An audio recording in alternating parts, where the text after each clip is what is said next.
السلام عليكم واهلا وسهلا ومرحبا بكم في فيديو جديد على قناتي وقناتكم هلا فوزية. نتمنى ربي تكونوا بخير وعلى خير وانتم كتشاهدوا معايا الفيديو ديال اليوم. وصفتنا ديال اليوم ان شاء الله كما عودتكم دائما مع الوصفات السهله والبسيطه. اليوم ان شاء الله غنحضر معكم فطائر او بيني في الفران، كيجي احسن من المقلي ب1000 درجه، كيجي بنين بنين بزاف، مفشفش ورطب.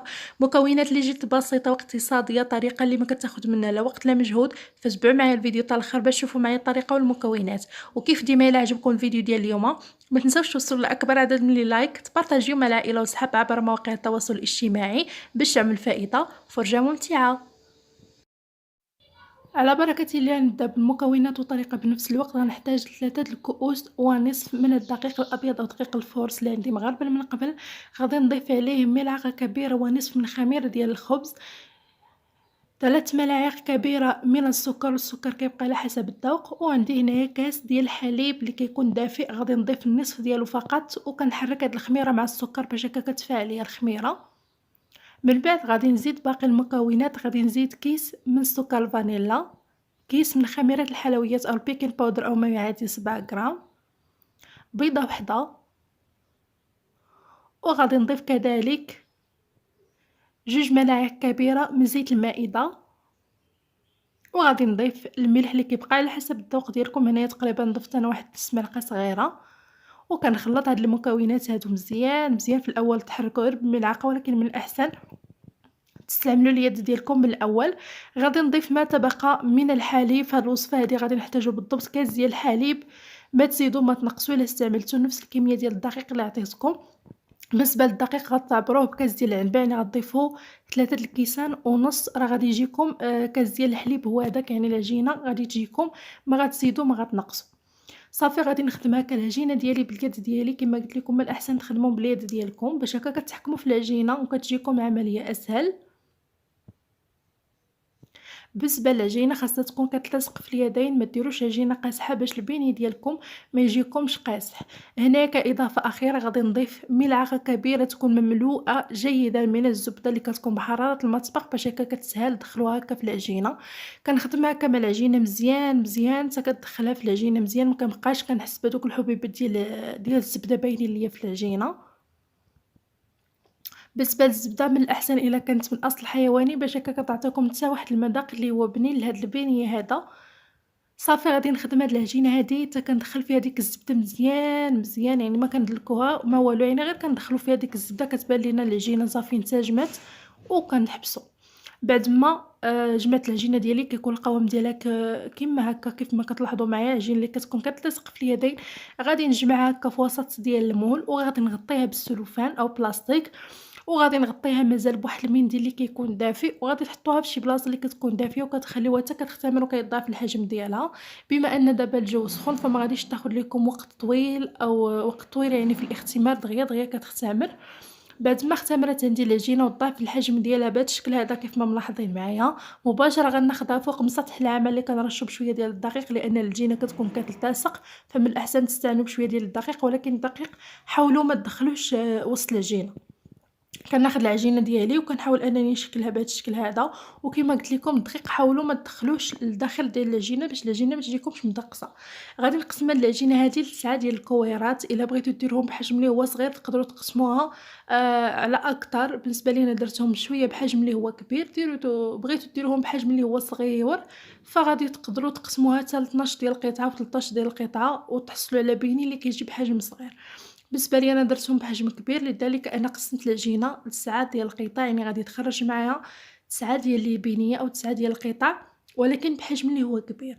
من بعد غادي نشكلهم هكا على شكل دائري، كنكورهم او كنجمع العجينه ديالي. وكما قلت لكم حاولوا الدقيق ما توصلوش لداخل ديال العجينه باش العجينه ما كتجيكمش مدقسه. كنأكد على هذه المرحله هذه. بالنسبه للدقيق كيف ملاحظين معايا راه كنرش غير واحد شويه في الاول، اصلا العجينه راه ما كتلتصقش فوق مسطح العمل لان فيها الزبده ما كتلتصقش نهائيا. ولكن ضروري من انكم ترشوا بشويه ديال الدقيق، ولكن ما تكثروش وما تدخلوش وسط من العجينه. بعد ما كملتهم كاملين كورتهم بهذا الشكل هذا غادي نغطيهم بواحد المنديل باش هكا ما كيتشكلوش عندي او ما كيشكلوش عندي ديك القشره اللي كتكون الفوق قاصحه. غادي نبدا باول قويره. في الاول خليتهم مرتاح واحد المده ديال 10 دقائق باش هكا كيسهلوا اننا نطلقوهم. نخليهم ما بين 7 دقائق حتى 10 دقائق عفوا. غير كيرتاحوا باش هكا كيعطيوكم الطوع وكتقدروا تطلقوهم بكل سهولة. بديت بأول كويرات لقيتها بواسطة ديال الدلاك، ما تطلقوهاش رقيقة بزاف وما تخليوهاش غليظة بنفس الوقت. من بعد غتاخدوا أي قطعة وأي غلاقة، هنايا استعملت أنا غير غلاقة ديال داك ديال الزيت، هي باش غادي نثقب الوسط وكنوضعها في اللاطة اللي كتكون فرشة بورق ديال الطبخ أو كدهنوها بشوية ديال الزيت. غادي نعاود معاكم واحدة أخرى، كنرش شوية ديال الدقيق القليل فقط، من بعد كناخذ الدلاك وكنطلقها. حاولوا أنكم ديروها على شكل دائري، تقادوا ليها الشكل ديالها باش كيجيوكم مقادين في الشكل ديالو. بالنسبة للرقة البنات ما ترقوهمش بزاف، بنفس الوقت ما تخليوهمش غلاضين بزاف. بالنسبة ليا أنا ما خليتهمش غلاضين لأن صراحةً ما كيعجبنيش هداك البيني كتكون فيه ديك اللبابة بزاف كتيرة. بغيتو تخليوهم غلاضين على هاد الحجم هذا اللي درت، فما عليكم إلا ما ترقوش العجينة كيما عملتها أنايا. المهم بهاد الحجم هذا راه مازال غادي يختمروا، غادي تضاعف الحجم ديالهم. صافي كملت الكمية اللي عندي، ستفتهم في اللاطة، غادي نغطيهم وغادي نخليهم حتى كيختمروا مزيان وكيضاعف الحجم ديالهم وكيرجعوا عندي بهاد الشكل هذا كيف ما ملاحظين معايا، كيضاعف الحجم ديالهم. هنايا كيف ما ملاحظين معايا دوك البقايا اللي كنحيدو من الوسط ملي كنتقبو البيني ديالنا راه ما كنرميوش، كنشكلو به قطعة من البيني أخرى. بعد ما اختمروا عندي الفطائر ديالي أو البيني ديالي غادي ندهنهم هكا بالزيت المائدة من الفوق باش هكا كيعطيونا داك الطعم بحال مقليين في الزيت. كدهنوا هكا واحد الدهنه اللي هي مزيانه من الفوق ديالهم، حاولوا تدهنوا غير بشويه باش ما كتهبطوش فيهم الخميره. فهاد الاثناء هادي كنكون شاعله الفران كيكون سخون مزيان. من بعد كندخل اللاطه ديالي، النار كتكون من الاسفل فقط، كتكون مهيله، وكتخليو البيني ديالكم حتى كيتحمر من الاسفل وكيبان لكم بدا كيتحمر من الجوانب. كتشعلوا ليه النار من الفوق كتخليوه كيتحمر هكا من الفوق وكيذهب وكياخذ هاد اللوين هذا. وهذا هو أو هادو هما الفطائر ديالي بعد ما خرجتهم من الفران، كيجيو مذهبين محمرين. غير عطيوهم الوقت ديالهم في الطياب، ما ديروش النار اللي هي مجهده بزاف باش الفطائر ديالكم كيطيبوا لكم هكا من الداخل، ما يبقاوش لكم معجنين، يعني يتحمروا من برا ومن الداخل يبقاو معجنين. هنايا بالنسبة للتزيين كيبقى اختياري، تزينوا باللي متوفر عندكم وعلى حسب الاختيار ديالكم نتوما. هنايا دهنت ليهم الوجه ديالهم بالمربى ديال المشماش او الكونفيتير ديال المشماش، وزينتهم شويه ديال الكاوكاو اللي عندي محمر ومهرمش. تقدروا تزينوا باللوز، تقدروا تزينوا كذلك بالكاوك اللي هو جوز الهند. بالنسبه للتزيين دائما انا كنعطيكم اقتراح وانتم تقدروا تبدلوا فيه كيف ما بغيتوا، ديروا على حسب الاختيار ديالكم نتوما. صافي غادي ندهن الوجه ديال الفطائر ديالي كاملين بالمربى، ممكن أيضًا دهنوا بالعسل أو بالناباج. بالنسبة لي أنا دهنت غير بالكونفيتير ديال المشماش ورشيتهم هكا بالكاوكاو.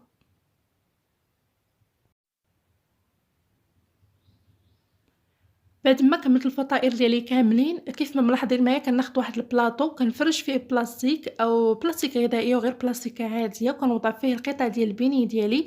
وهنايا خديت كمية من الشوكولاتة السوداء، تقدروا تستعملوا حتى الشوكولاتة البيضاء، يعني بحال ذوبتها وغادي نحاول نملأ هادوك الفراغات، ماشي حتى الفوق، يعني غير واحد شوية كيف ما ملاحظين معايا لأن مازال غادي نملؤوهم بالمربى. هنا كتزيين فقط، تقدروا تستغناو على هاد المرحلة هادي، تقدروا ديروها، تقدروا تحتفظوا بهم غير هكا راه كيجي المنظر ديالهم زوين. هنايا بعد ما وضعت عليهم الشكلاط، بما ان الحال سخون دخلتهم الثلاجه باش دغيا كيتماسك ليا داك الشكلاط. بالنسبه لهذا الدور ديال الشكلاط هذا، يعني بحال يعني كيسد لنا ديك التقيبه اللي كتكون الوسط. وهنايا من بعد ما برد عليا وما برد معايا عفوا داك الشكلاط، غادي نكمل التزيين ديال الفطائر ديالي بالمربى. هنايا استعملت المربى ديال المشماش، ولكن صراحه فضلت أنني نوضع المربى ديال الفريز أو ديال الفراولة، وانتم غادي تستعملوه على حساب المتوفر عندكم في البيت ديالكم وعلى حساب الاختيار ديالكم. ولكن صراحة بالمربى ديال الفراولة كيجيو أحسن وكيجيو لذاذين وكيجيو في المذاق زوينين. صافي كنملأ هادوك الفراغات حتى الفوق بالمربى. كما قلت لكم هاد المرحلة هادي ديال التزيين تقدروا تستغناو عليها نهائيا، يعني ما تضيفوهاش، او تقدروا تملؤوا هادوك الفراغات بالشوكولاته حتى الفوق. يعني بالنسبة للتزيين راه كيبقى على حسب الاختيار ديالكم نتوما، تزينوا كيف ما بغيتو. انا عطيتكم اقتراح تقدروا تبدلوا فيه كيف ما بغيتو. وكيكون هذا هو الشكل الاخير ديال الفطائر او ديال البني ديالنا كيف ما ملاحظين معايا. صدقوني يا البنات الا جربتوه غادي ينال الاعجاب ديالكم، لانه كيستحق انكم تجربوه. كيجي بنين بزاف، كيجي مفشفش رطب، وفي المذاق ما نعاودش لكم كيجي احسن صراحه من ديال القالي. وهكا كيكون صحي نوعا ما، ماشي بحال ديال القالي صراحه، يعني راكم عارفين مع الزيوت كناكلوا الحاجة بالعكس ما كتفيدناش من غير أنها كضرنا، لأن كتكون فيها واحد الكمية ديال الزيوت اللي هي كثيرة. فهذا اقتراح بالنسبة اللي ما كيبغيوش المقليات، يحضروه إن شاء الله هكا الفطور القوتي، حتى الوليدات هكا للمدرسة راه كيجي زوين زوين بزاف. وهانتوما كتشوفوا معايا الشكل ديالو الأخير قدامكم، وكيف كيما ما عودتكم دائما أكيد غادي نقطع معكم واحد القطعة باش تشوفوا كيف كيجي من الداخل. من الداخل راه كيجي البنات بحال الكريسات، كيجي مفشفش ورطب، وكتكون فيه واحد المذاق، يعني واحد البنة ما نعاودش ليكم. أكيد إلا جربتوها غادي تعرفوني علاش كنهضر. فغادي نقطع معكم هاد القطعة هادي باش نوريكم كيف كيجي. هانتوما شوفوا معايا راه كيجي رطب، يعني ما كيجيناش قاصح او كيجي قاصح بزاف، كيجي بالعكس كيجي هشيش ورطب. وهانتوما شوفوا معايا الشكل ديالو من الاخير، كيجي من اروع ما يكون. والاهم من هادشي انه ما كياخذش منا وقت اللي هو طويل، ما كيعذبنا ما والو، يعني دغيا دغيا كنوجدو. هانتوما شوفوا معايا ما شاء الله الشكل ديالو من الداخل. فما بقى ليا الا نقول لكم مع السلامه، نتلاقاو ان شاء الله في فيديو جديد. وما تنساوش الى عجبكم الفيديو توصلوه لاكبر عدد من لي لايك، تبارطاجيو عبر المواقع التواصل الاجتماعي باش هكا تزيدوا تشجعوني نشارك معكم وصفات اخرى.